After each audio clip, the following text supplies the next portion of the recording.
Des centaines de blaireaux, pris au piège dans des cages, et en plein soleil, sans eau pendant des heures, dénonce Dominique Dayer, le président de l'association de défense des animaux Badger Trust.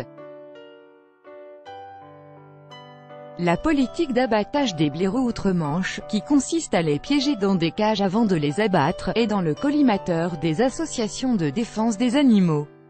Une loi en contradiction avec la loi sur le bien-être des animaux depuis 2013, il est légal de tuer les blaireaux, accusés de propager la tuberculose bovine, afin de lutter contre l'épidémie au sein des élevages bovins. Les licences sont délivrées dans certaines zones dites à risque pour des périodes bien définies. Récemment, le ministère de l'Environnement piloté par Michael Gove a autorisé l'extension de certaines licences, notamment dans l'ouest du Gloucestershire et l'ouest du Somerset. Des pièges supplémentaires ont été installés pour attraper les blaireaux, qui sont attirés dans des cages, en plein soleil, mais pour les défenseurs des droits des animaux, les fortes chaleurs rendent cette méthode inhumaine.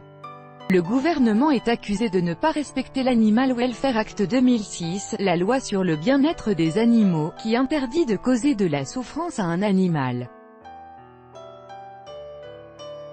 Le 14 juillet, l'association de défense des animaux Badger Trust a envoyé une lettre à la Natural England, l'autorité gouvernementale chargée de protéger la nature anglaise, afin de leur demander de révoquer ses licences.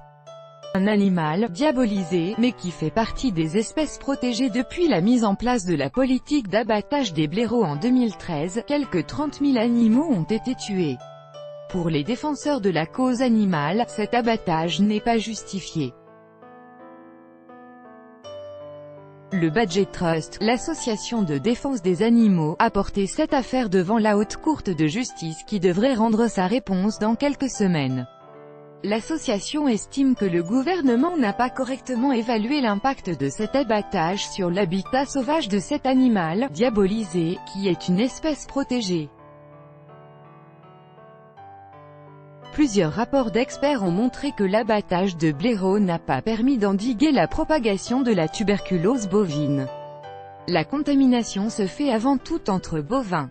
La politique d'abattage des blaireaux du gouvernement ne résiste pas à l'analyse scientifique, affirme Steve Trotté, du Wildlife Trust, une organisation qui réunit différentes associations de protection environnementale, au Guardian.